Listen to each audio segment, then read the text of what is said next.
लेकिन विचारवान श्रोताओं, भगवान राम ने अभी पिता के रूप में अयोध्या के सम्राट को स्वीकार किया था, लेकिन रामावतार में भगवान ने दो को ही पिता के रूप में स्वीकार किया है, तीसरा किसी को नहीं। आप कहोगे तो महाराज दशरथ का प्रमाण है, महाराज दशरथ को पिता के रूप में स्वीकार किया, लेकिन दूसरा कोई ऐसा प्रमाण हो तो बताएं। मैं बता रहा हूं, एक और राजा चक्रवर्ती सम्राट अयोध्या नरेश महाराज दशरथ को पिता के रूप में स्वीकार किया, दूसरा आमिष भोगी पक्षी गीधराज जटायु को पिता के रूप में स्वीकार किया। अब बोलो दशरथ जी में और जटायु जी में अंतर है कि नहीं? बहुत अंतर है। अयोध्या कांड में महाराज दशरथ ने प्राण त्यागे हैं और अरण्य कांड में गीधराज जटायु ने प्राण त्यागे हैं। प्यारे, राम के वियोग में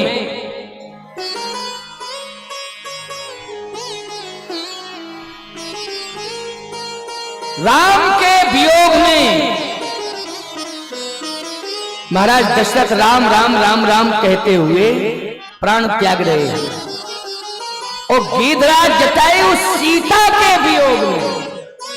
बोलो भाई, दशरथ जी राम के वियोग में और जटायु जी सीता के वियोग में, सीता के वियोग में प्राण त्यागे। मैंने जानकी की रक्षा नहीं कर पाई, विफल हो गया मैं, और जानकी जी रोती बिलखती चली गई। प्रयास तो मैंने बहुत किया था, एक बार गुफा में भी स्थापित कर दिया, लेकिन इसके बाद भी मैं सफल नहीं हो पाया। रावण सीता को लेकर के चला गया। ये पश्चाताप गीधराज जटायु की नहीं। और काल आ गया, जैसे ही रावण ने, एक बात सुन लो, बहुत अच्छी बात है ये, बहुत ही प्रेरणादायी बात है, मानस की रामायण की बात है। जटायु, इनका व्यक्तित्व कैसा है इस पर विचार करो। और महाराज दशरथ का व्यक्तित्व, दूसरी ओर गीधराज जटायु का व्यक्तित्व, बहुत अंतर है। बोले दशरथ जी का व्यक्तित्व क्या है? तीन काल प्रभुवन जग माहि, तीन काल प्रभुवन जग माहि, भूरि भाग दशरथ सम नाहि, भूरि भाग दशरथ सम नाहि, बंदहु अवध भुआल, सत प्रेम जहि राम जी पद, बिछुरत दीन दयाल, प्रियतन तृण युग पर हरऊ, बंदहु अवध भुआल। तुलसीदास जी अयोध्या के नरेश की वंदना कर रहे हैं। तीन काल त्रिभुवन जग माहि, भूरि भाग दशरथ सम नाहि। तीनों कालों में दशरथ जी के समान न त्रिभुवन में महाराज दशरथ के समान कोई भाग्यवान नहीं है। लेकिन गीध के बारे में क्या कहा? गीध अधम खग आम सुभो, ये गीध का परिचय है। गीध अधम खग आम सुभो, ये अधम है, खग है, सारा मांस खाने वाला है। इसका मतलब है अधम। लेकिन ईमानदारी के साथ बताओ, भगवान राम ने अंत्येष्टि अपने हाथों से किसकी की? दशरथ जी की कि जटायु की? गीधराज जटायु की है अंत्येष्टि। हर पिता चाहता है कि पुत्र के हाथों से मेरी अंत्येष्टि हो, जिसमें आप आशा रखते हो कि बड़े बेटे के हाथ से हो। क्यों भाई, आशा रखते हो कि नहीं रखते हो? बड़ा पुत्र जो है मेरी अंत्येष्टि करे, इसलिए बड़े पुत्र को पिता के मरने के बाद पिता वाला पद मिल जाता है। बोलो भाई, पिता वाला पद पिता के मरने के बाद उस पर कौन बैठता है? मझला पुत्र बैठता कि छोटा बैठता कि बड़ा बैठता है? बड़ा बैठता है। लेकिन सही बताओ, बड़ा पुत्र कौन है चक्रवर्ती सम्राट का? वह ब्रह्म है। जो राम ब्रह्म परमार्थ रूपा, वह ब्रह्म है, वह राम है, जिसको नेति नेति कहे वेद निरूपा। लेकिन क्या दशरथ जी महाराज की अंत्येष्टि श्री राम के हाथों से हो पाई? इतने भाग्यवान रहे, सब कुछ रहे, परंतु अधम पक्षी की अंत्येष्टि प्रभु राम के हाथों से हो रही। गीध को गोद में राख दया निधि में सरोजन में भरवारी, बारही बार समारत पंख जटायु की धूल जटान सो झाए। गीधराज को अपनी गोदी में लिटा लिया है और अपने जटाओं से जटायु के शरीर में लगी हुई धूल को साफ कर रहे हैं। जटाओं से कर रहे हैं जटायु के शरीर की धूल को। अच्छा बोलो, पीतांबर साथ में है? ज्यादातर सहयोग धूल साफ करने में पीतांबर करती है। पीतांबर करता है। पीतांबर से धूल साफ नहीं की, जटाओं से। क्यों? जटायु की आयु ही राम जी की जटाओं में निहित है। जटायु की आयु राम जी की जटाओं में निहित है। जटाओं का स्पर्श होगा तभी जटायु का प्राणांत होगा। जटाओं का स्पर्श होगा। और याद रखना, दशरथ जी ने जटा जूठधारी राम को नहीं देख पाया। और कोई यदि कहता है कि राम जी के घुंघराले बाल थे, तो ये आवश्यकता क्या थी कि उन्होंने जटाओं को बनाया है? राम जी ने अपने घुंघराले केस जटाओं में परिणत किए हैं, तो जटायु के कारण किए हैं, इसलिए राम जी ने जटाएं बनाई। जटायु के कारण, क्योंकि जटायु की आयु राम जी की जटाओं में ही नहीं थे। गीध को गोद में राख दयानिधि, नैन सरोजन में भरवारी, बारही बार समारत पंख जटायु की धूल जटान सो झाए। भगवान की गोद में लेटा हुआ है जटायु, प्राण छोड़ते समय गोद राम जी की। अच्छा, दशरथ जी भी प्राण छोड़ रहे थे तो कौशल्या जी की गोद में। अच्छा बोलो, नारी की गोद में प्राण छूटे तो ठीक है कि नारायण की गोद में प्राण छूटे तो ठीक है? बोलो, इस पर विचार करना पड़ेगा। मैं कहता हूं, जब तक तुम होश हवास और जोश में रहते हो, नारी अच्छी लगती है। बोलो भाई, लेकिन वही नारी बुढ़ापे में नारी साथ छोड़ गई। नारी क्यों भाई? साथ किसने छोड़ा? बोलो भाई, पुत्र ने छोड़ा कि नारी ने? जल्दी बोलो।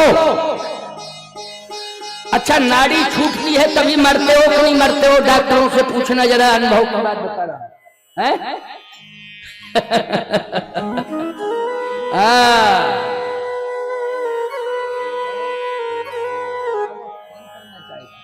कर लें, कोई दिक्कत नहीं है।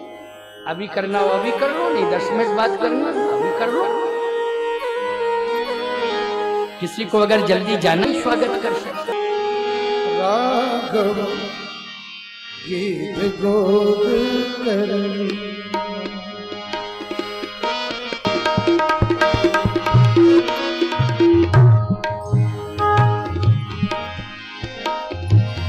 नयन सरोज स्नेह सलिला सुचि, मन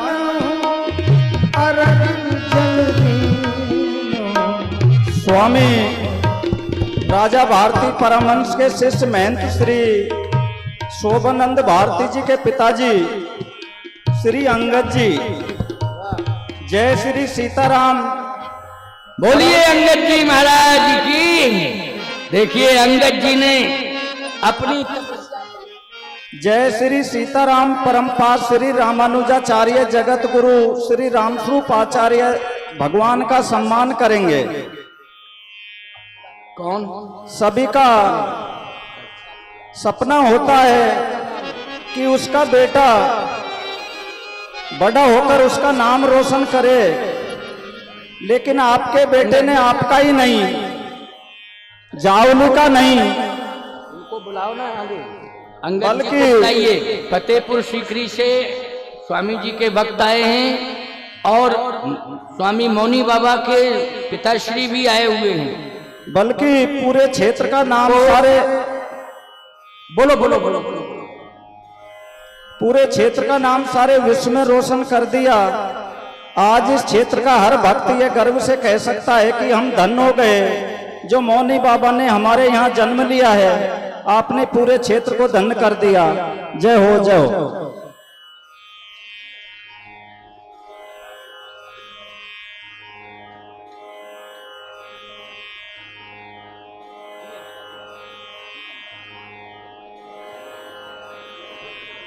जगत गुरु श्री रामस्वरूप आचार्य भगवान का सम्मान कर रहे हैं मौनी बाबा के पिताजी श्री अंगद जी।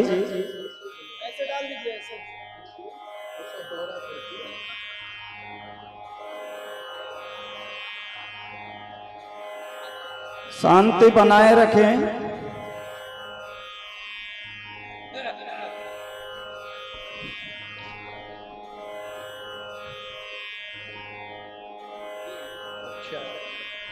आइए आपको आशीर्वाद दे रहा हूँ।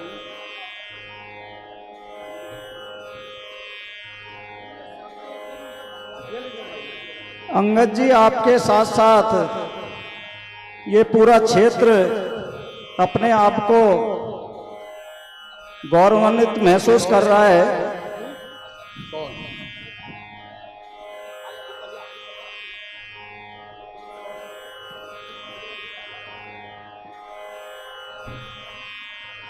आइए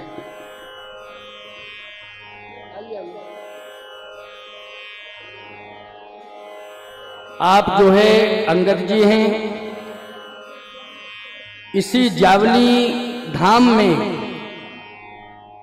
रह करके यहाँ की मिट्टी और यहाँ के देवी देवताओं से आशीर्वाद लेकर के एक ऐसे महाभाग संत को जन्म दिया है जो विश्व वंदनीय हो गया है। मौनी बाबा, बोलिए मौनी बाबा की। आपको हृदय से अनंत शुभकामनाएं हैं, बहुत बहुत शुभकामनाएं हैं। आपने एक ऐसा अद्भुत व्यक्तित्व दिया है, संत दिया है जो पूरे विश्व को वंदनीय बना रहा है और विश्व से वंदनीय के रूप में स्वीकार कर रहा है। आपको बहुत बहुत आशीर्वाद, बहुत बहुत शुभकामनाएं। ये फल उठाओ, केला फल दें प्रसाद में। प्रसाद जय जय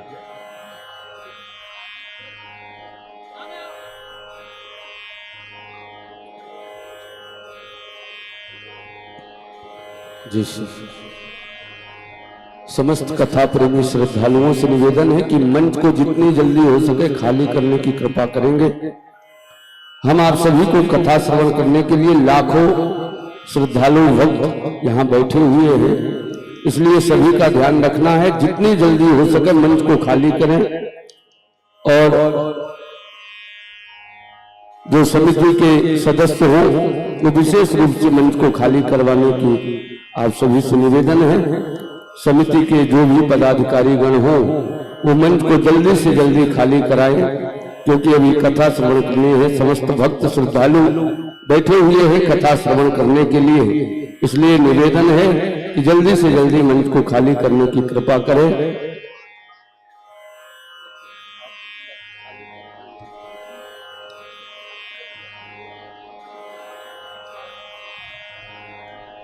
सभी भक्तों से निवेदन है जो मंच में हैं वो मंच को जल्दी खाली करें। समस्त भक्त श्रद्धालु कथा श्रवण करने के लिए सामने से कोई भी फोटो ना खींचे, मैं एक बार पुनः कह रहा हूं कि महाराज श्री के व्यासपीठ के सामने खड़े होकर के कोई भी मोबाइल में फोटो न खींचे। प्रयास ये करें कि मंच में आने के बाद अपने मोबाइल से फोटो ना खींचे, वरना यज्ञ समिति के सदस्य या हमारे कामतगिर परिवार के सदस्य आपका मोबाइल जब्त कर लेंगे। बाद में मत कहना। मैं सभी कथा प्रेमियों से निवेदन कर रहा हूं कि मंच में मोबाइल का प्रयोग ना करें। मंच के नीचे जाकर के आप मोबाइल का प्रयोग करें। मंच में जब आए तो मोबाइल को या तो स्विच ऑफ कर ले या फिर लाइट मोड में डाल ले, उसके बाद ही मंच में प्रवेश करें। आए हम आप सभी लोग पुनः कथा की ओर चले। पूज्य गुरुदेव भगवान से निवेदन कि हम आप सभी को पुनः अपने श्रीवाणी से हम आप सभी को कथा श्रवण करा के हम आप सभी के जीवन को सफल और सार्थक।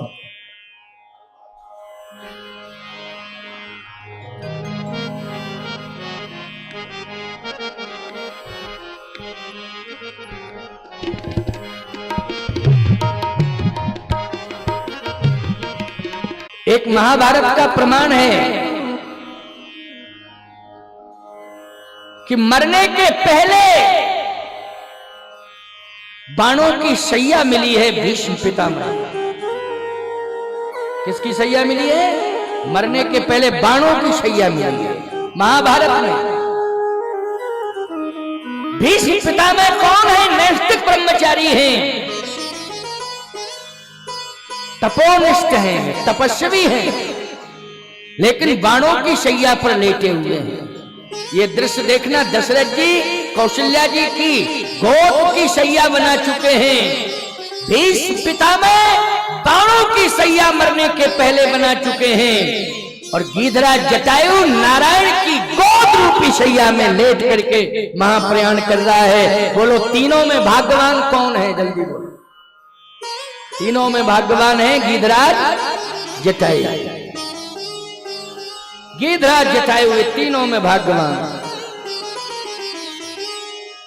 अद्भुत व्यक्तित्व है गीधराज जटायु जी महाराज का। कभी गोस्वामी जी को कहना पड़ा, गीध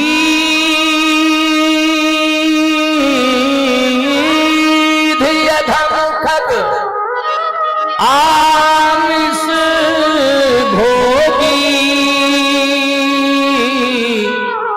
गति दीनी जो जाचत जोगी। बड़े बड़े अमलात्मा विमलात्मा हंस परमहंसों को भी वो गति नहीं मिलती है जो गीधराज जटायु को मिल रही है। भीष्म पितामह ने इतनी तपस्या की, लेकिन मृत्यु के समय सैया मिली है बाणों को। अच्छा, भगवान सामने खड़े हैं, भगवान कृष्ण खड़े हैं सामने, मन ही मन मुस्कुरा रहे हैं, और भीष्म पितामह आंखों में आंसू भरे हैं। ऐसे आंसू निकल रहे हैं मृत्यु के समय, जैसे गंगा यमुना में धार अविरल धार बहती है और सावन भादों में झड़ी लग जाती है बरसात में पानी की, वैसे ही आंखों से आंसू निकल रहे हैं। किसके? भीष्म पितामह के। प्यारे, गीधराज जटायु के भी आंसू निकल रहे हैं क्या? नहीं नहीं, आंसू तो राम जी के निकल रहे हैं, गीधराज जी को हंस रहे हैं। जल भरी नयन कहत रघुराई, जल भरी कहत रघुराई, जल भरी नयन कहत रघुराई, जल भरी नयन कहत रघुराई, तात करम ते निज गति पात करम ते निज गति तन तज तात जाहु मम धाम, तन तज तात जाहु मम धाम, देहु काहे तुम पूर्ण काम, देहु काहे पूर्ण काम।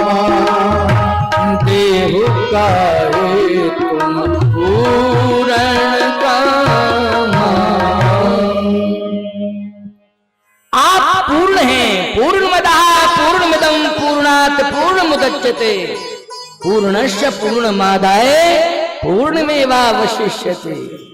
ये केवल भगवान के लिए कहा गया है, लेकिन भगवान कहते देव काय तुम पूर्ण कामा, आप पूर्णमदः पूर्णमिदम्।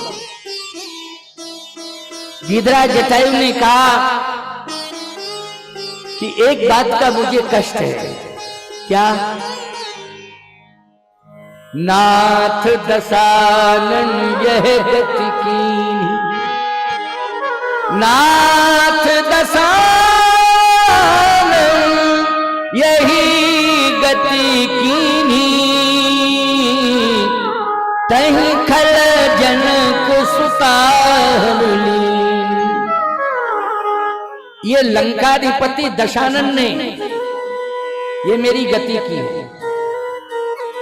लक्ष्मण जी बोले इसे गति मत कहो, ये कहो नाथ दशानन दुर्गति की। दुर्गति है ये, पंख कट गए, ये दुर्गति है। रक्त प्रवाह हो रहा है, खून निकल रहा है, रक्त बह रहा है, ये दुर्गति है। गीधराज जटायु ने कहा नहीं लक्ष्मण, नाथ दशानन यह गति कीन्ही, ये जो दोनों मेरे पंख कटे हैं ये मेरी गति है। अगर पंख ना कटे ना रहना ज्यादा अच्छा था, लेकिन एक काम उसने गलत किया है, इसलिए मैं उसे धिक्कारता हूं। तहीं खल जनक सुता ली, ले दक्षिण दिस गयऊ गुसाई, बिलपति यति कुररी की नाई, तरस लाग प्रभु राखू प्राणा, चलन चहत अब कृपा निधाय। केवल दर्शनों के लिए रुका था, अब मैं जा रहा हूं। भगवान ने कहा मैं नहीं जाने दूंगा। क्यों? इसलिए कि मैंने पिता के रूप में महाराज दशरथ को स्वीकार किया था, उनकी सेवा नहीं कर पाई। अब मैं आपको पिता मान करके पुत्र बन के आपकी सेवा करना चाहता हूं।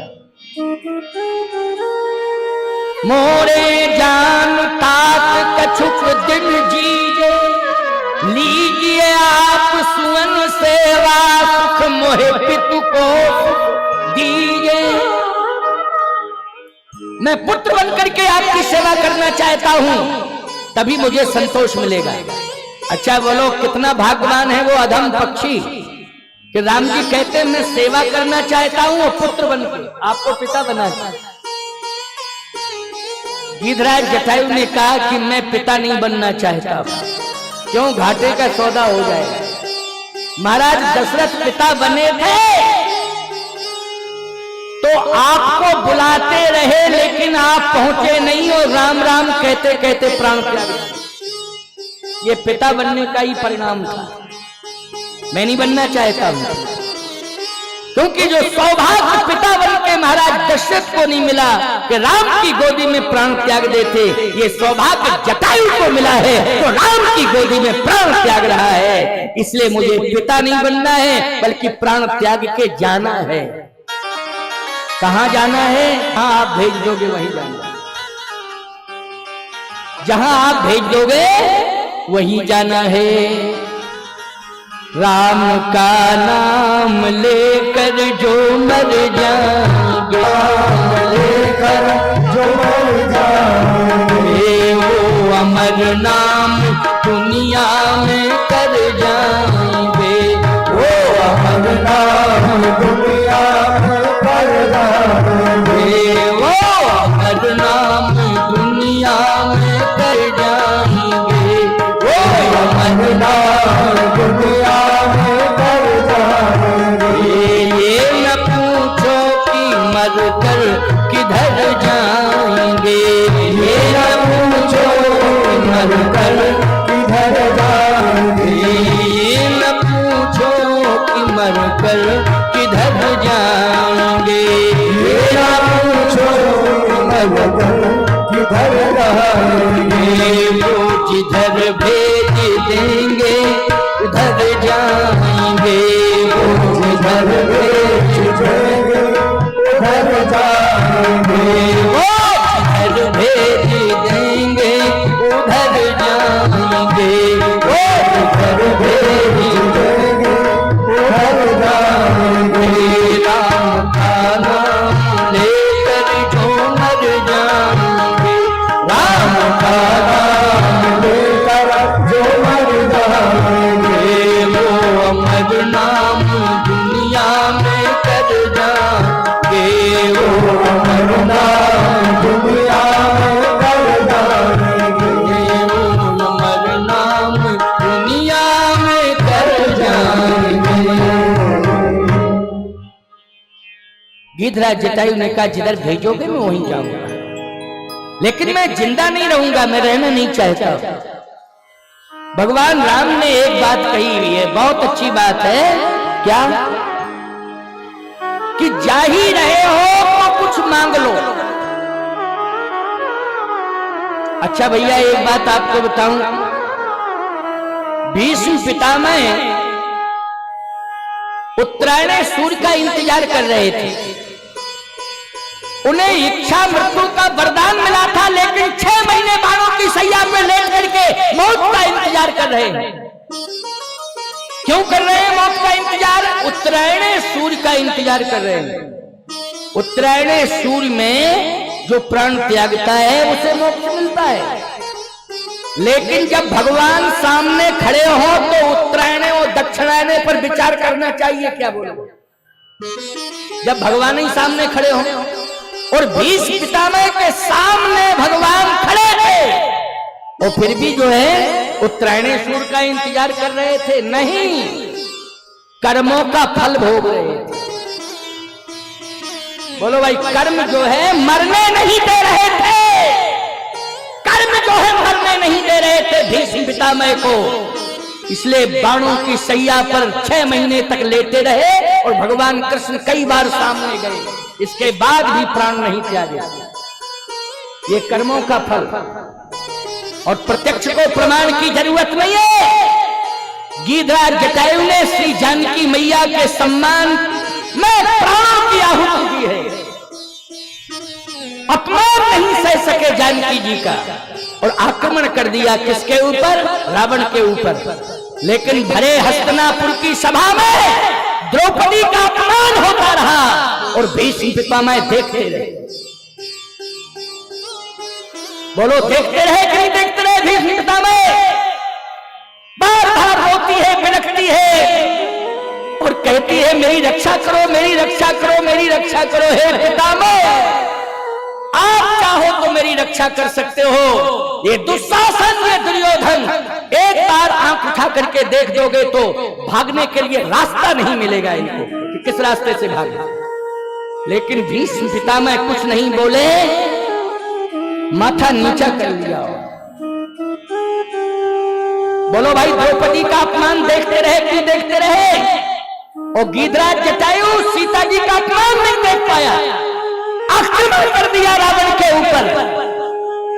चाहते तो भीष्म पितामह बोलो आक्रमण कर सकते थे दुशासन के ऊपर कि नहीं?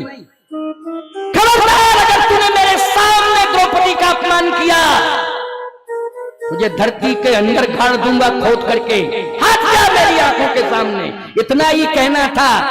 रास्ता खोजते नहीं मिलता, कहां भागे, किधर भागे, चाहे दुशासन होता चाहे दुर्योधन होता। लेकिन ये दुशासन साड़ी खींचता रहा और दुर्योधन प्रोत्साहन देता रहा और द्रौपदी रोती रही। ईमानदारी के साथ बताओ, कान खोल करके सुन लो, नारी का सम्मान करने वाले गिद्धराज जटायु को भगवान राम की गोदी की सैया मिली और हस्तिनापुर की सभा में द्रौपदी का अपमान देखने वाले भीष्म पितामह को बाणों की सैया मिली है। यही अंतर है, यही कर्मों का फल है, यही कर्मों की परिणति है। आज गिद्ध के लिए भगवान राम रो रहे हैं। जल भरी नयन, जल भरी नयन, कहत रघुराई,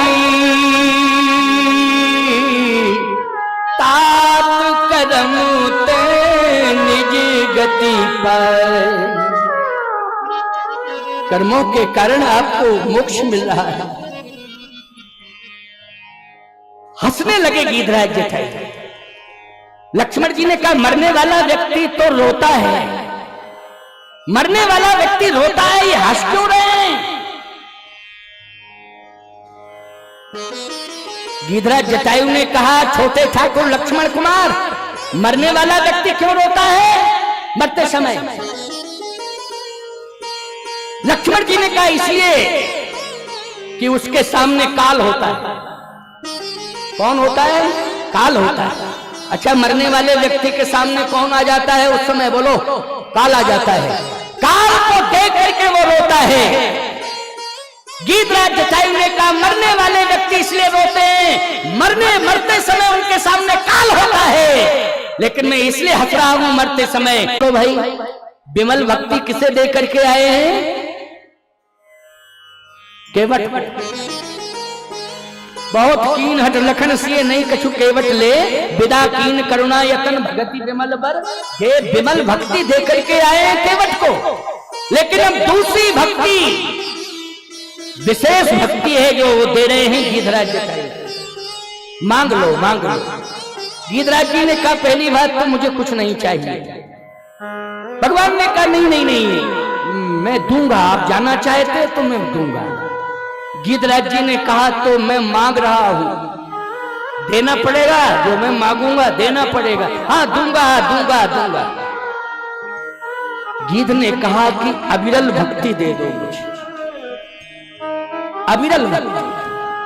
अब इसकी व्याख्या मैं करूंगा, इसके बाद वाणी को विश्रामित करूंगा, क्योंकि 5-7 मिनट बाद वाणी, इसके बाद 4:30 बज जाएगा, आरती होगी। वो तो रोज का नियम है। मैं 1 बजे ही आ जाता हूँ मंच पर, 10-15 मिनट औपचारिकता में लगते हैं, पूजन आदि में, और कथा शुरू कर देता हूँ। और जो 4 बजे तक है उसकी भरपाई मैं 4:30 तक कर देता हूँ। समय तो मैं पूरा ही कर देता हूँ, है ना। आधा घंटे विलंब से शुरू करता हूँ, आधा घंटे ज्यादा सुना देता हूँ, टाइम तो पूरा ही देता हूँ।